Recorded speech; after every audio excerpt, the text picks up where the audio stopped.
আচ্ছা, আমরা আমাদের আরসি ফেজ শিফট অসিলেটরটা স্টার্ট করব আজকে। আরসি ফেজ শিফট অসিলেটরের সাথে পরিচিত হব এবং কোন ফ্রিকোয়েন্সিতে সে আমাদের অসিলেশন দেয় সেটা আমরা আইডেন্টিফাই করার চেষ্টা করবো একটা ডিরাইভেশন মাধ্যমে।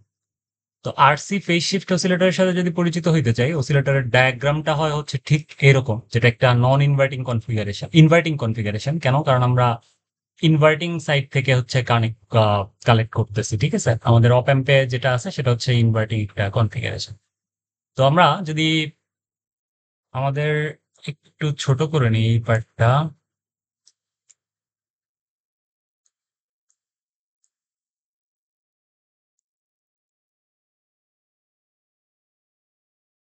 আচ্ছা, তো এখান থেকে আমরা আরসি ফেজ শিফট অসিলেটরের সাথে যদি পরিচিত হইতে চাই, এটা হচ্ছে আমাদের অপ অ্যাম্পের যে অংশ, সেই অংশটা আমাদের অসিলেটরের ডায়াগ্রামের। আর এই অংশটা হচ্ছে আমাদের ফিডব্যাক সার্কিট। ঠিক আছে, তো অপ অ্যাম্পের অংশ আর ফিডব্যাক সার্কিট দুইটা পার্টি হচ্ছে আমাদের থাকে। তো আমরা অপ অ্যাম্পের সাইডের যে আউটপুট সেটাকে বলতেছি ভি আউটপুট, আর আমরা আমাদের ফিডব্যাক সাইডের যে আউটপুট সেটাকে বলতেছি হচ্ছে ভিএফবি। ঠিক আছে, ভিএফবি হচ্ছে আমাদের ফিডব্যাক সার্কিটের যে আউটপুট সেইটা। ক্লিয়ার? তো এখানে আরসি ফেজ শিফট কেন বলতেছি, কারণ এই যে আরসি নেটওয়ার্ক গুলা আছে, এই আরসি নেটওয়ার্ক গুলা হচ্ছে আমাদেরকে ফেজ শিফট করে দেয়। এখানে কয়টা আরসি নেটওয়ার্ক দেখতে পাচ্ছি? তিনটা আরসি নেটওয়ার্ক দেখতে পাচ্ছি। তিনটা আরসি নেটওয়ার্ক মিলে হচ্ছে আমাদের একটা ফেজ শিফট দিবে, এবং অপ অ্যাম্প আমাদের একটা ফেজ শিফট দিবে। সেখান থেকে ওভারঅল আমরা একটা ফেজ শিফট পাবো। ঠিক আছে, তো আমরা বার্কহসেন ক্রাইটেরিয়ার কাছে একটু যদি যেতে চাই, আমরা জানি যে আমাদের অপ অ্যাম্পের ওভারঅল যে লুপ গেইন সেটা হবে হচ্ছে 1, এবং আমাদের অ্যাঙ্গেল যে ফেজ শিফটটা সেটা হবে 360 ডিগ্রি অথবা 0 ডিগ্রি। ঠিক আছে, তো এখানে খেয়াল করি আমাদের অপ অ্যাম্পটা হচ্ছে একটা ইনভার্টিং কনফিগারেশন আছে, তার মানে অপ অ্যাম্প আমাকে হচ্ছে 180 ডিগ্রি ফেজ শিফট দিবে, রাইট? 180 ডিগ্রি ফেজ শিফট দিবে। তারপর আমরা যদি ফিডব্যাক নেটওয়ার্কে যাই, ফিডব্যাকে দেখতে পাচ্ছি হচ্ছে তিনটা আরসি নেটওয়ার্ক আছে, রাইট? ফিডব্যাক সার্কিট পুরাটায় তিনটা আরসি নেটওয়ার্ক আছে। তিনটা আরসি নেটওয়ার্ক মিলে হচ্ছে আমাদেরকে কতটুকু ফেজ শিফট দিতে হবে? অবশ্যই 180 ডিগ্রি ফেজ শিফট দিতে হবে আমাকে, আদারওয়াইজ হবে না। কারণ কি? আমরা জানি ওভারঅল গেইনটা, ওভারঅল যে ফেজ শিফটটা সেটা হইতে হবে হচ্ছে 360 ডিগ্রি। তাহলে ফিডব্যাক যদি শুধুমাত্র 180 ডিগ্রি ফেজ শিফট দেয়, তাহলেই হচ্ছে আমরা 360 ডিগ্রি একটা ওভারঅল ফেজ শিফট পাবো, রাইট? তখনই হচ্ছে শুধুমাত্র আমাদের সাস্টেইনড অসিলেশন পাওয়া সম্ভব। আমরা জানি আমাদের সাস্টেইনড অসিলেশনের জন্য এটাই কন্ডিশন। ঠিক আছে, এখন আমাদের যদি এখানে কয়টা আরসি নেটওয়ার্ক আছে? এখানে তিনটা আরসি নেটওয়ার্ক দেখতে পাচ্ছি, একটা একটা আর একটা, তাই না? এখন তিনটা আরসি নেটওয়ার্ক থেকে আমরা টোটাল একটা 180 ডিগ্রি ফেজ শিফট পাইতে চাই। তাহলে একটা আরসি নেটওয়ার্ক আমাদেরকে 60 ডিগ্রির ফেজ শিফট দিবে, দ্বিতীয় আরসি নেটওয়ার্ক দিবে 60 ডিগ্রির, তৃতীয় আরসি নেটওয়ার্ক হচ্ছে আরো 60 degree, which means in total I will get a 180 degree phase shift from this feedback portion of circuit. ঠিক আছে, যেটার মানে হচ্ছে ফিডব্যাক 180 এবং op amp 180, I will get a 360 phase shift of the overall oscillator. Then এভাবে হচ্ছে আমরা sustained oscillation পাবো। এখন এটা কোন ফ্রিকোয়েন্সিতে আমাদেরকে সাস্টেইনড অসিলেশন দিবে সেটা হচ্ছে আমাদের এফ, যেটা হয় হচ্ছে আমাদের 1/2 পাই আর সি √6। √6 কেন? বেসিকলি ফর্মুলাটা হচ্ছে এরকম, 1/2 পাই আর সি √2 × n, যেখানে n হচ্ছে আমাদের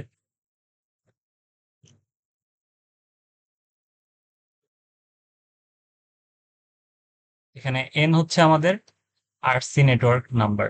ঠিক আছে, কয়টা আরসি নেটওয়ার্ক আছে আমাদের কাছে ঠিক সেটা। এখন এই ফর্মুলাটা কিভাবে আসে সেটা আমরা ডিরাইভ করব। এর আগে আমরা যদি একটু আলোচনা করতে চাই কিভাবে আমাদেরকে ফেজ শিফটটা ঘটায় আরসি নেটওয়ার্ক সাথে, সেটার যদি একটা ছোট আলোচনা আমরা করতে চাই, তাইলে দাঁড়ায় হচ্ছে এরকম। এটাকে একটু দূরে সরাই দিই।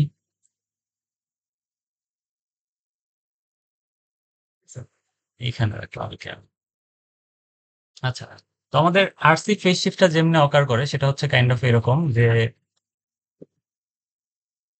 আচ্ছা, তো আরসি ফেজ শিফটটা কিভাবে অকার করে?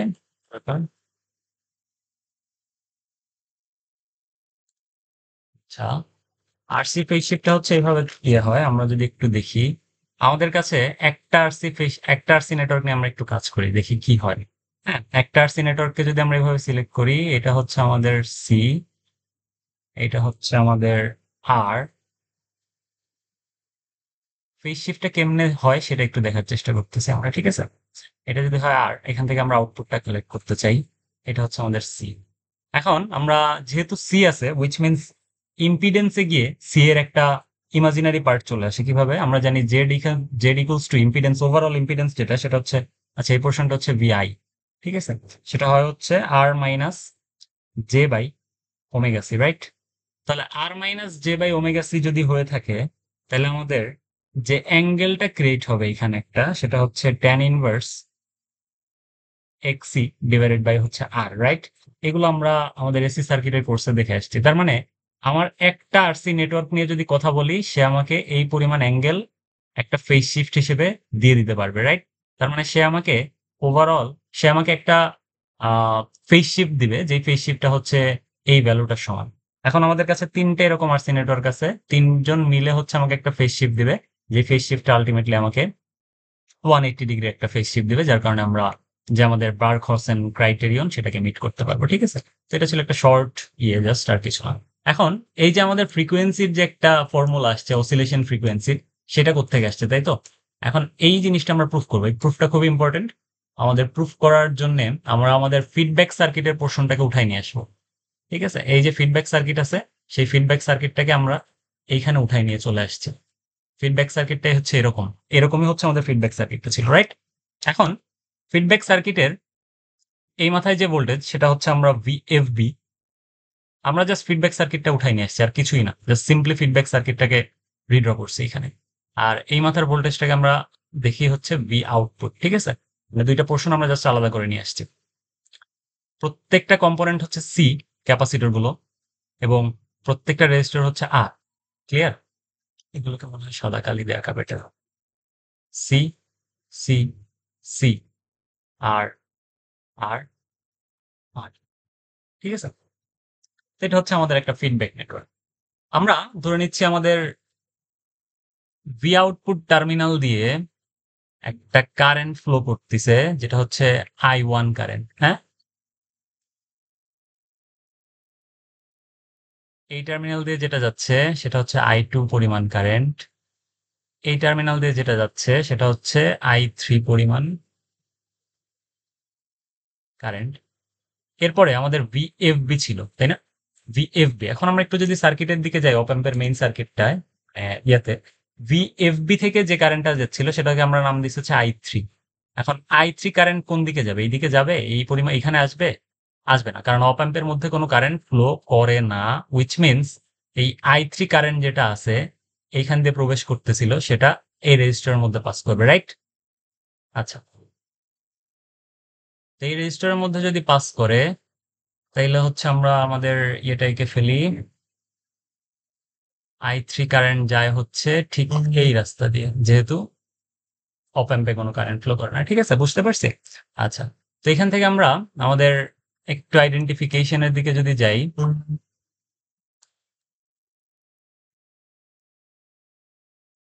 আচ্ছা কালারটা একটু চেঞ্জ করে নিলাম ঠিক আছে ওকে এই পয়েন্টের ভোল্টেজের নাম দিচ্ছি আমরা হচ্ছে V1 এই পয়েন্টের ভোল্টেজের নাম দিচ্ছি হচ্ছে আমরা V2 আর এই পয়েন্টের ভোল্টেজটা হচ্ছে আমাদের ভিএফবি তাই না আচ্ছা এই পর্যন্ত আমি আশা করি বুঝাইতে পারছি এখন আমরা V2 ইকুয়ালস টু কি লিখতে পারি V2 ইকুয়ালস টু লিখতে পারি হচ্ছে কই V2 কই এই যে V2 V2 ইকুয়ালস টু কি লিখতে পারি আহ এই টোটাল ভোল্টেজটা রাইট V2 মানে কি এই দুই প্রান্তের ভোল্টেজ এই দুই প্রান্তের ভোল্টেজ কিন্তু এই দুইটা ভোল্টেজের সামেশনের সমান তাই না আচ্ছা তো আমরা সেক্ষেত্রে V2 ইকুয়ালস টু লিখতে পারি হচ্ছে এই প্রান্তের ভোল্টেজ এবং এই প্রান্তের ভোল্টেজের সমান জাস্ট কেভিএল আর কিছু না এখন এই পোর্শনটার ভোল্টেজ কত হবে I3 ইন্টু এক্সি এক্সি যদি আমাদের হচ্ছে এই ক্যাপাসিটরটার মানে অ্যাক্রসে যে অ্যাক্রসে যে রোধ সেটা হচ্ছে এক্সি তো আমরা এখান থেকে ধরে নিচ্ছি হচ্ছে এক্সি পরিমাণ রোধ আছে এই ক্যাপাসিটরটায় ঠিক আছে এক্সি পরিমাণ রোধ আছে তো X C into I3 definitely I3 into X C plus এই পোর্শনটার ভোল্টেজটা এই ভোল্টেজটা প্লাস এই ভোল্টেজটা এখন এই ভোল্টেজটা কত এই ভোল্টেজটা কত এই প্রান্তের ভোল্টেজ যদি ভিএফবি হয় তার মানে আমি এখান থেকে যেটা মেজার করতেছি সেটা হচ্ছে ভিএফবি রাইট তার মানে I3 ইন্টু এক্সি প্লাস ভিএফবি খুবই সিম্পল একটা অ্যানালাইসিস আর কিছুই না ঠিক আছে আচ্ছা I3 ইন্টু এক্সি প্লাস ভিএফবি এখন i3 এর একটা ভ্যালু আমরা পাইতে পারি কেমনে? কারণ i3 কিন্তু এই রেজিস্টার অ্যাক্রসে ফ্লো করতেছে, তাই না? এই রেজিস্টার অ্যাক্রসে ফ্লো যেহেতু i3 করতেছে, এই রেজিস্টার অ্যাক্রসে ভোল্টেজের মান হচ্ছে VFB আর রেজিস্টার হচ্ছে R। তার মানে i3 কে আমরা কি লিখতে পারি? VFB by R, right? আচ্ছা, তো তারপরে ইনটু XC প্লাস VF। এখান থেকে যদি আমরা VFB কমন নিয়ে ফেলি, VFB সমান লিখা যায় হচ্ছে XC by R, 1 plus XC by R, এটা লিখা যায়, রাইট? আচ্ছা, তো গেল এই পর্যন্ত আমাদের। এই পোর্শনটাকে আমি একটু ছোট করে ফেলি যেহেতু পুরো জায়গাটাই আমার কাজে লাগবে। গেল। এরপরে আমাদের V1 আইডেন্টিফাই করতে হবে, V2 আইডেন্টিফাই করতে হবে। এখন V2 আইডেন্টিফাই করে ফেলছি, V1 আইডেন্টিফাই করতে হবে না? V1 হচ্ছে এখানে। আচ্ছা, V1 সমান, V1 আইডেন্টিফাই করার জন্য কিন্তু আমাদের এই I2 পরিমাণ কারেন্টটা লাগবে, রাইট? I2 কারেন্ট লাগবে আর I3 কারেন্ট তো আমার কাছে আছেই, রাইট? তাহলে I2 কারেন্টটা যদি বাইর করতে চাই তাহলে কেমনে হবে? তো আমরা ধরে নিচ্ছি এই প্রান্ত দিয়ে একটা, আচ্ছা I2 কারেন্টটা এই দিক দিয়ে যাচ্ছে, তারপরে এই রাস্তায় যাবে আর এই রাস্তায় যাবে, রাইট? KCL আর কিছুই না। I2 কারেন্টটা এই দিকে একটা আসবে এবং এই দিকে একটা যাবে। I2 কারেন্টটা ভাগ হয়ে, এখন ওইদিকে তো I3 আছে, বাট এই রাস্তার কারেন্টটা কই জানি না কিন্তু। তো এই রাস্তার কারেন্টের আমরা নাম দেই হচ্ছে I ডাবল প্রাইম, ঠিক আছে? আচ্ছা, তো তাইলে এখানে আমরা লিখতে পারি হচ্ছে, কি লিখতে পারি, যে আমাদের I2 সমান হচ্ছে I3 plus I double prime, right? আচ্ছা, এ পর্যন্ত বুঝছি। এখন I3 এর ভ্যালু তো আমরা জানি VFB বাই R না? একটু আগেই দেখে আসছি, VFB by R plus I2 prime, I double prime. I double prime কত হবে? I ডাবল প্রাইম হচ্ছে এই দিকে যাওয়া কারেন্ট, এই দিকে যাওয়া, এই দিকের ভোল্টেজ হচ্ছে V2 আর আমাদের রেজিস্টার হচ্ছে আর, তার মানে এইদিকে যাওয়া I ডাবল প্রাইম যে কারেন্ট সেটা হবে হচ্ছে V2 by R, right? V2 by R। আচ্ছা, এখন V2 এর একটা ভ্যালু কিন্তু আমি নিয়ে আসছি একটু আগে, VFB by R plus V2 by R। V2 কত ছিল আমাদের জন্য? VFB 1 plus XC by R। এখান থেকে আমি লিখতে পারি হচ্ছে VFB by R 1 plus XC by R লিখতে পারি, রাইট? আচ্ছা, তো তারপরে সুতরাং আমাদের I3, এখন যদি আমরা I2 কে লিখি, এভাবে লেখা যায় যে VFB কমন নেই, 1 by R plus 1 by R plus XC by R। Ultimately এখান থেকে লিখতে পারি হচ্ছে I2 equals to VFB 2 by R plus XC by R, right? আচ্ছা, এই পোর্শনটাকে আমরা একটু আলাদা করি যেহেতু আমাদের পুরাটাই কাজে লাগতেছে। এটা হচ্ছে আমাদের সেকেন্ড স্টেপ। আচ্ছা, না, এটাকে কই রাখবো? এখানে রাখি। আচ্ছা, এবার আমাদের হচ্ছে, এবার আমাদের V1 বের করার পালা, ঠিক আছে? V1 কেমনে বের করতাম? আমরা V1 এর জন্য কিন্তু আমাদের I2 ডাবল প্রাইমটা প্রয়োজন ছিল। তাহলে V1 কি হবে আমাদের জন্য? V1 হবে হচ্ছে, আচ্ছা না, এটা আমরা এই সাইডে রাখি, তাইলে কনফিউজড হয়ে যাওয়ার একটা চান্স আছে।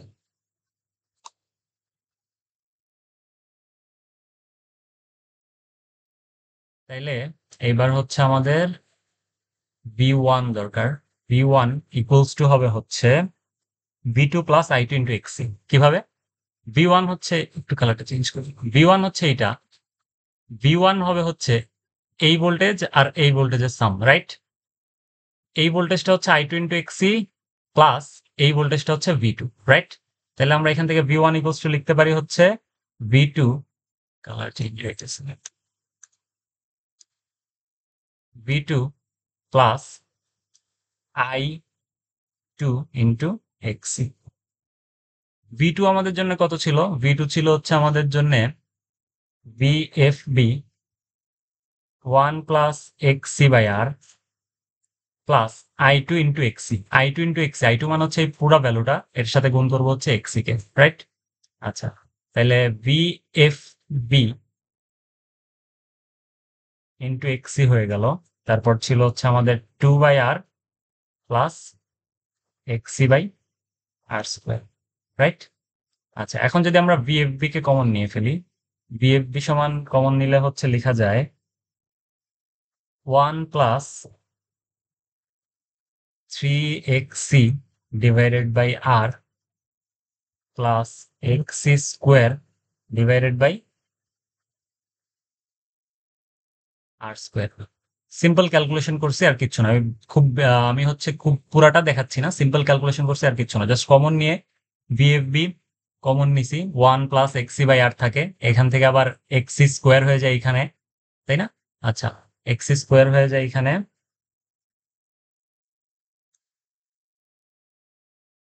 আর স্কোয়ার এখানে ছিল। আচ্ছা যাই হোক, তো এটা হচ্ছে জাস্ট সিম্পল কমন নিছি। হ্যাঁ, ক্যালকুলেশনটা আমরা করে দেখবো যদি হচ্ছে কনফিউজ হয়ে থাকি কিছু না। আচ্ছা, তারপরে আমাদের কাছে আসতেছে হচ্ছে এই কোশ্চেনটা গেল। এখন আমরা স্টার্ট করি হচ্ছে আমাদের বাকিটুকু। আচ্ছা, তো এরপরে আমাদের প্রয়োজন আবার হচ্ছে ভি আউটপুটটা প্রয়োজন, রাইট? ভি আউটপুট বের করার জন্য কি ভি ওয়ান লাগবে। এখন না, ভি ওয়ান তো পাইছি, হ্যাঁ ভি ওয়ান পাইছি। ভি আউটপুট বের করার জন্য আমাদের আই ওয়ান কারেন্টটা প্রয়োজন, এই দিক দিয়ে ফ্লো করা হচ্ছে আই ওয়ান, এই আই ওয়ান কারেন্টটা প্রয়োজন। এখন আই ওয়ানকে আমরা কি লিখতে পারি? আই ওয়ান ইকুয়ালস টু লিখতে পারি হচ্ছে কেসিএল যদি অ্যাপ্লাই করি, এই দিক দিয়ে একটা কারেন্ট যাচ্ছে, এখানে কারেন্টটা ভাগ হবে, এটাকে আমরা নাম দিই হচ্ছে I double prime current. I one কে লিখতে পারি হচ্ছে আই ডাবল প্রাইম প্লাস, আচ্ছা না, আই ডাবল প্রাইম তো ওইটাই দিছি, তাহলে এটা হচ্ছে আমাদের I prime current, I prime plus I two, তাই না? লেখা যায় এখান থেকে। কিভাবে হইলো? সিম্পল একটা জিনিস, এই দিক দিয়ে আমার আই ওয়ান ফ্লো করে, এখানে একটা যায় আর এই রাস্তায় একটা যায়, এই রাস্তায় আই ওয়ান, এই রাস্তায় আই প্রাইম নাম দিছি, আর ওইটা তো আই টু আছেই আমার কাছে, ঠিক আছে? জাস্ট সিম্পলি কেসিএল অ্যাপ্লাই করছি, I two.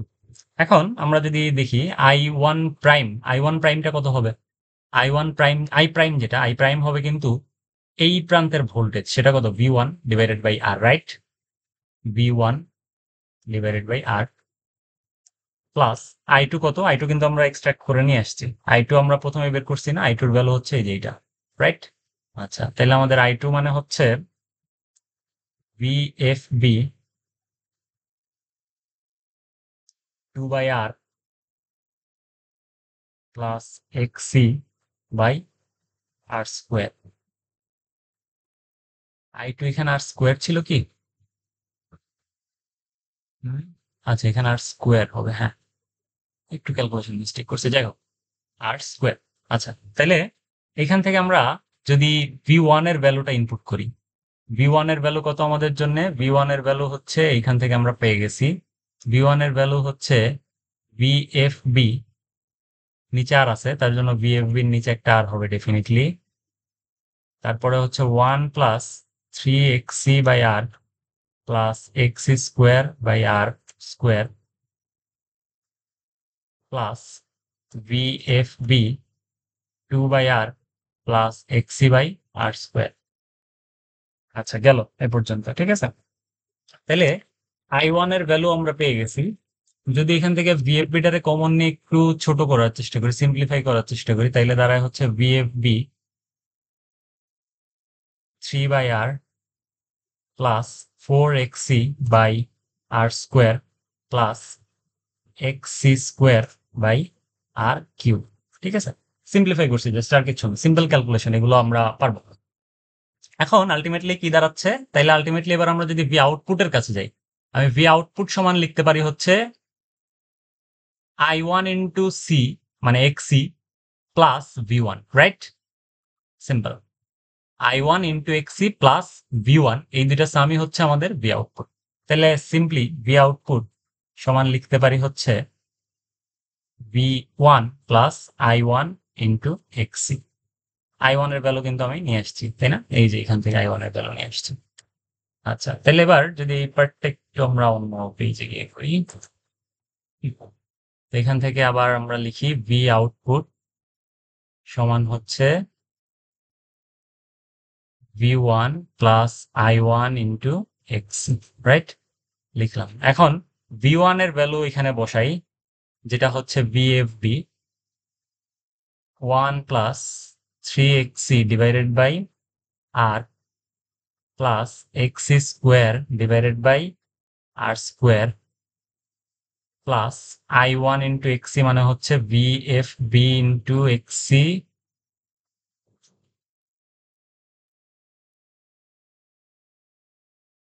VFB into XC 3/r plus 4XC divided by r square plus XC square divided by r cube।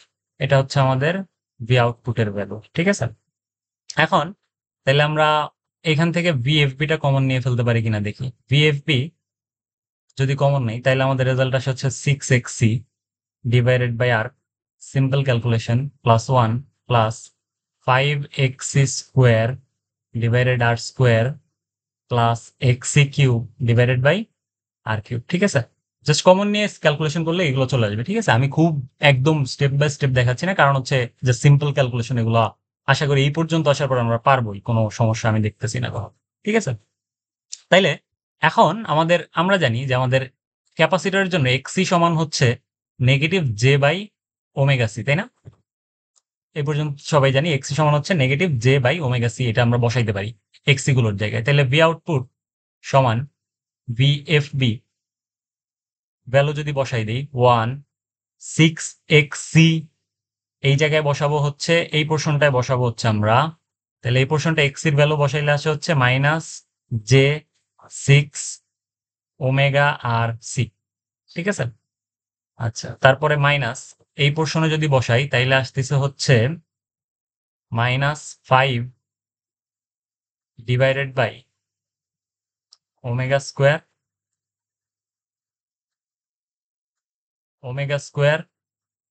R square C square, ঠিক আছে। আচ্ছা, তো এই পর্যন্ত গেল আমাদের। তারপর আসতেছে হচ্ছে প্লাস, এই পোর্শনে যদি বসাই তাইলে আসতেছে হচ্ছে J by omega cube R cube C cube, ঠিক আছে। তো ভ্যালু বসায় দেখবো, জাস্ট এগুলো আসবে, ঠিক আছে। এক লাইন আমি স্কিপ করতেছি প্রতিবার, কারণ প্রুফটা তাছাড়া অনেক বড় হয়ে যাবে যদি আমি পুরাটা একদম ভেঙে ভেঙে দেখাই, ঠিক আছে। এটা পারবো, কোনো সমস্যা নেই। তাহলে এবার যদি ভি আউটপুট যদি এই ভ্যালুটা হয়, ঠিক আছে, ভি আউটপুট হচ্ছে আমাদের এই ভ্যালুটা।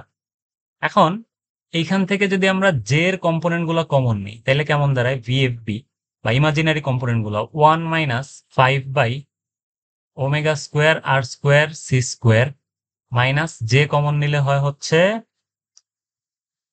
প্লাস জে কমন নিই, প্লাস জে কমন নিলে 1/ওমেগা cube R cube C cube minus 6/ওমেগা আর সি, জাস্ট ওমেগার ইমাজিনারি পার্টটা কমন নিয়েছে, ঠিক আছে। এখন এটা তো হচ্ছে আমাদের আউটপুটের ইকুয়েশন, রাইট? এই ইকুয়েশনটা কিসের? আউটপুটের ইকুয়েশন। এখন আমাকে কি বলা যায় যে আমরা আউটপুট পোর্শনে, আউটপুটের ভোল্টেজের আউটপুট ইকুয়েশনে কোনো ইমাজিনারি পার্ট কি রাখতে চাই কি রাখতে চাই না? আমরা কিন্তু আউটপুট পোর্শনে ইমাজিনারি পার্টের কোনো জিনিস রাখতে পারতেছি না। তার মানে যদি এই সার্কিটটার ইমাজিনারি পার্টের কোনো কিছু রাখতে না চাই, তার মানে এই কম্পোনেন্টটাকে জিরো হইতে হবে, রাইট? লিখে ফেলি, এই কম্পোনেন্টটাকে জিরো লিখে ফেলি। একটু আলাদা করি। As there is no imaginary component at voltage output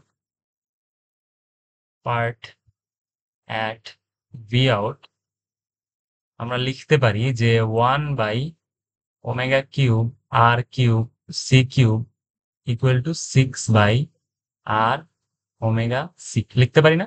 আচ্ছা, এখান থেকে লিখতে পারি হচ্ছে, এখান থেকে আমরা লিখতে পারি হচ্ছে 1/ওমেগা square R square C square সমান হচ্ছে 6, তাই না? আচ্ছা, omega square R square 6 square সমান হচ্ছে 6। তো এখান থেকে যদি ওমেগা স্কোয়ার লিখি তাহলে লিখতে পারি হচ্ছে 1/6 আর স্কোয়ার সি স্কোয়ার।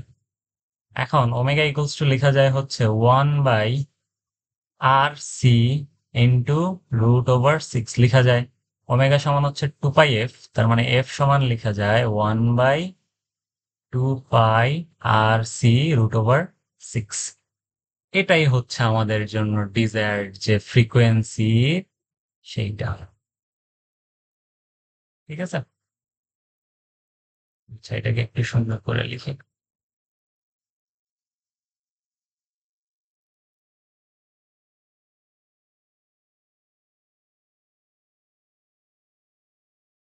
এটাই হচ্ছে আমাদের জন্য ডিজায়ার্ড যে ফ্রিকোয়েন্সি এরিয়া, সেটা, ঠিক আছে। এই ফ্রিকোয়েন্সিতেই এই অসিলেটর অসিলেশন দিতে থাকবে, ঠিক আছে?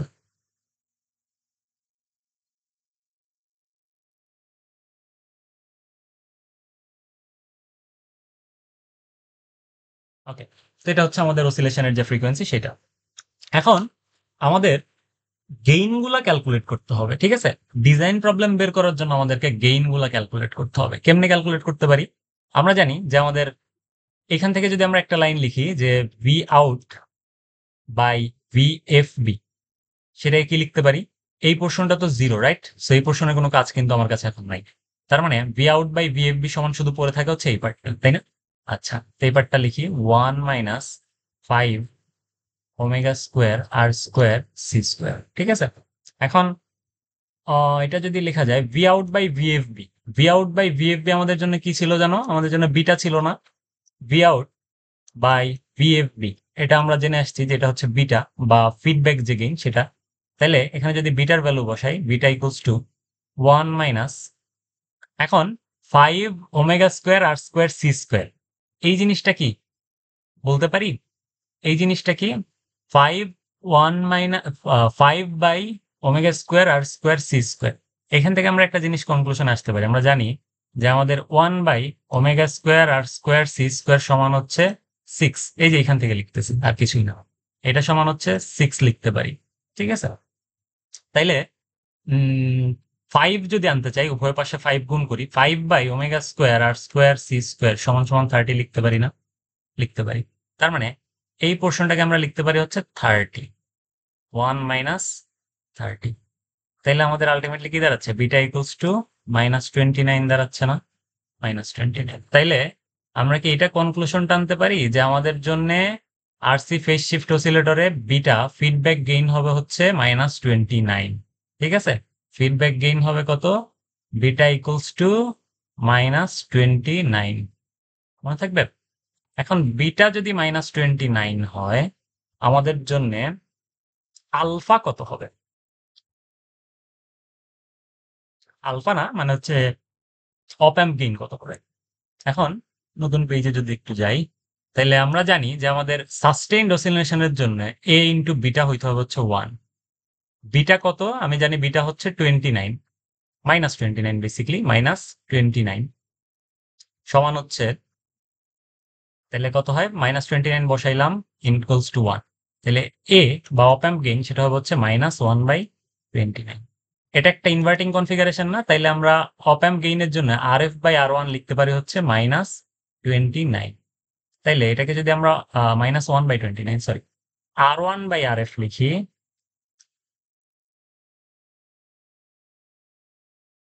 আচ্ছা না, এখানে আমি একটু মিস্টেক করছি। বিটা সমান কত আসছে? বিটা সমান কত আসছে? হ্যাঁ, কত হইল? আচ্ছা না, এখানে একটু মিস্টেক করে ফেলছি আমরা।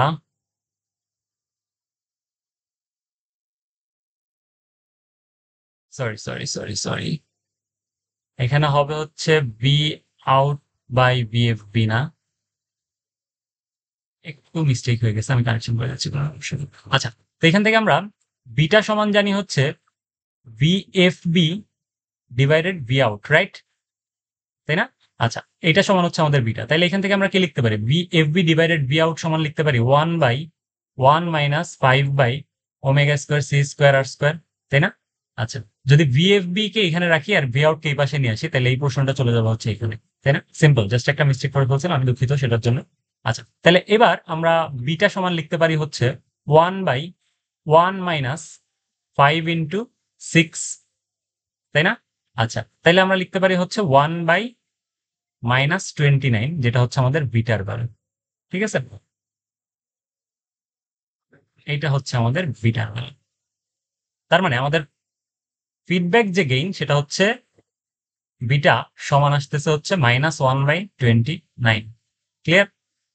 জাস্ট একটা মিস্টেক করছিলাম আমরা, জাস্ট রিভার্স হয়ে গেছিল ব্যাপারটা, ঠিক আছে? আশা করি আমি কারেকশন করে দিতে পারছি। এখন আমরা জানি যে আমাদের অপ অ্যাম্পের যে গেইন সেটা হচ্ছে এ, এখন সাস্টেইনড অসিলেশনের জন্য আমাদের কিন্তু কন্ডিশন হচ্ছে আলফা ইন্টু এ ইন্টু বিটা সমান 1 হতে হবে। তাহলে এ ইন্টু বিটা সমান দেখে আসলাম -1/29, রাইট? ইকুয়ালস টু 1 লিখতে পারি। তাহলে আমাদের এ যেটা আছে সেটা হচ্ছে -29 হবে। এখন এ মানে কি? এটা একটা কনফিগারেশনটা কেমন ছিল? একটু যদি ফিগারের দিকে তাকাই, আমাদের এটা কিন্তু একটা নন ইনভার্টিং কনফিগারেশন ছিল, তাই না? তার মানে অপ অ্যাম্পের যে গেইন সেটা হচ্ছে এ, সেটা হবে হচ্ছে RF/RI, যেটা হচ্ছে -29। মাইনাস কথাটার ইন্ডিকেশন হচ্ছে এটা একটা ইনভার্টিং কনফিগারেশন, ঠিক আছে? এখন ইনভার্টিং কনফিগারেশন, তাহলে আমাদের এই অসিলেটর থেকে আমরা কি কনক্লুশন আসতে পারি? যে আমাদের প্রথম কনক্লুশন হচ্ছে এফ যেটা অসিলেশন ফ্রিকোয়েন্সি সেটা হবে হচ্ছে 1/2πRC√6। কেন? কারণ এটা হচ্ছে 3টা আরসি স্টেজ আমরা ইউজ করছি, যেটা যদি এন দিয়ে প্রকাশ করি 4টা আরসি স্টেজ বা এরকম হইলে আরসি ইন্টু 2 ইন্টু এন হচ্ছে আরসি স্টেজের নাম। তারপর আরেকটা জিনিস সেটা হচ্ছে বিটা অবশ্যই -1/29 হইতে হবে, আদারওয়াইজ সাস্টেইনড অসিলেশন আমরা পাবো না। এখন বিটা যদি এটা হয় তাহলে এ এর ভ্যালু বা অপ অ্যাম্প গেইন সেটা হচ্ছে -29। মাইনাসের ইন্ডিকেশন হচ্ছে এটা ইনভার্টিং কনফিগারেশন। এখন আমার যদি একটা অপ অ্যাম্পকে একটা অসিলেটর ডিজাইন করতে হয় তাহলে অবশ্যই এই দুইটা কন্ডিশনকে মাথায় রাখতে হবে। আমরা নেক্সট ক্লাসে হচ্ছে ডিজাইন প্রবলেম সলভ করব। ডিজাইন প্রবলেম সলভ করলে আমাদের আইডিয়াটা পুরোপুরি ক্লিয়ার হয়ে যাবে, ঠিক আছে? আমাদেরকে ডিজাইন প্রবলেম অবশ্যই RF/R1 যেটা আছে সেটা 29 এর সমান দিতে হবে, ঠিক আছে? ডিজাইন প্রবলেম সলভ করার সময় আমরা এগুলা খুব ভালোভাবে বুঝে যাবো, কোনো সমস্যা নেই, ঠিক আছে? তো আজকে এই পর্যন্তই থাক, অনেক বড় একটা লেকচার হয়ে গেছে। আমরা প্রুফ দেখছি, পরিচিত হয়েছি আরসি ফেজ শিফটের সাথে, কেমনে ফেজ শিফট কাজ করে সেগুলোও দেখছি। আমরা ডেরাইভেশনটা করলাম যে আমাদের ফ্রিকোয়েন্সি রেসপন্সের যে ফ্রিকোয়েন্সি যেটা আছে সেই ফ্রিকোয়েন্সিটা কিরকম হবে, কত ফ্রিকোয়েন্সিতে সিলেক্ট করবে, এবং আমাদের কন্ডিশন স্যাটিসফাই করার জন্য আমাদের সাস্টেইনড অসিলেশনের জন্য এ ইন্টু বিটা যেটা 1 হইতে হয়, সেখান থেকে আমরা প্রুফ করে নিয়ে আসছি আমাদের বিটা কত এবং আলফা এ কত বা অপ অ্যাম্প গেইন কত, যাতে আমরা ডিজাইন প্রবলেমগুলো সলভ করতে পারি। এটাই ছিল আজকের পর্যন্ত।